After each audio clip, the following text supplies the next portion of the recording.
Bonjour, dans cet exercice, on va prendre un rectangle dans lequel on a mis 3 cercles. Alors même s'ils n'ont pas l'air, ils ont tous pour rayon 1, c'est tous les mêmes. Et notre but, ça va être de déterminer l'aire du rectangle. Donc on va déterminer l'aire du rectangle. Pour trouver l'aire d'un rectangle, il nous faut la longueur et la largeur. Alors pour la largeur, ça peut être très simple, parce qu'en fait, comme le cercle, son rayon c'est 1, ça veut dire que là, il y a 1 aussi. Et là, il y a 1 aussi.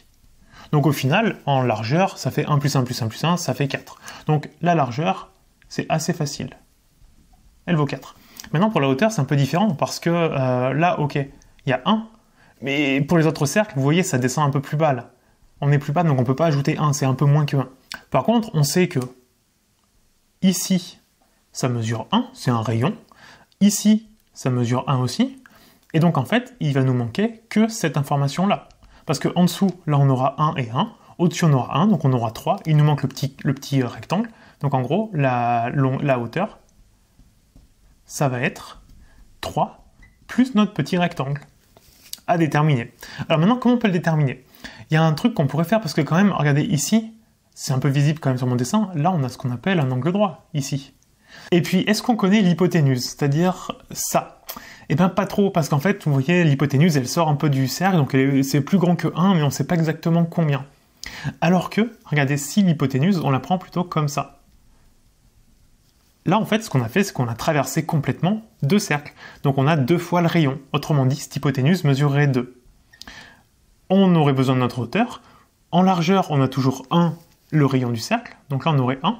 Et là, on aurait un H qu'on cherche. Mais ce qui veut dire que c'est plus 3 plus le rectangle, parce qu'en fait, le rectangle, pour connaître l'hypoténuse, on l'a fait descendre beaucoup plus bas. On l'a fait descendre jusque là. Ce qui veut dire que c'est plus qu'un 2 ici. Parce qu'on a juste ce rayon-là et celui qui est au-dessus. Mais normalement, maintenant, avec un petit Pythagore, on peut s'en sortir. Comment trouver H? Ben, en fait, avec Pythagore, on sait que 2 au carré. Oui, bien sûr, on fait Pythagore parce que là, on a dit qu'il y avait un angle droit. Donc, on peut faire notre Pythagore, ce qui est égal à H au carré plus 1 au carré. Ce qui fait donc 4 égale H carré plus 1 égale. Et donc, H carré va être égal à 4 moins 1 va être égal à 3.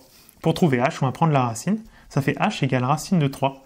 Ou alors, on fait attention, quand on prend la racine, il y a toujours la solution positive ou la négative. Donc, il y a H égale racine de 3 ou H égale moins racine de 3. Sauf que H, c'est une longueur. Donc, forcément, il est positif, donc il vaut racine de 3.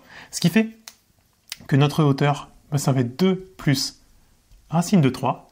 Et donc, l'aire de notre rectangle, ça va simplement être la largeur fois la hauteur. 2 plus racine de 3. On va pouvoir le développer. 4 fois 2, ça fait 8. Et puis le 4 racine de 3, on ne peut pas en faire grand-chose. Et de cette manière, on a juste déterminé l'aire de notre rectangle.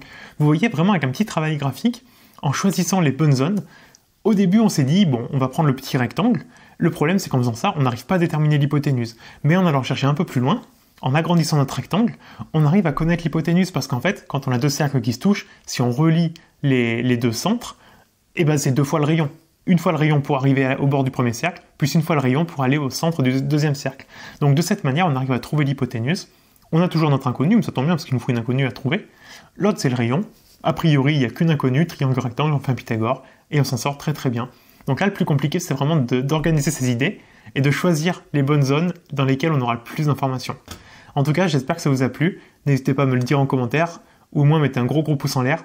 Pensez surtout à vous abonner à la chaîne, ça c'est super important, il y a beaucoup de monde qui regarde mes vidéos qui ne sont pas abonnés, ça soutient la chaîne, ça coûte pas grand chose. Donc cliquez sur le bouton s'abonner, et je vous dis à bientôt pour une prochaine vidéo.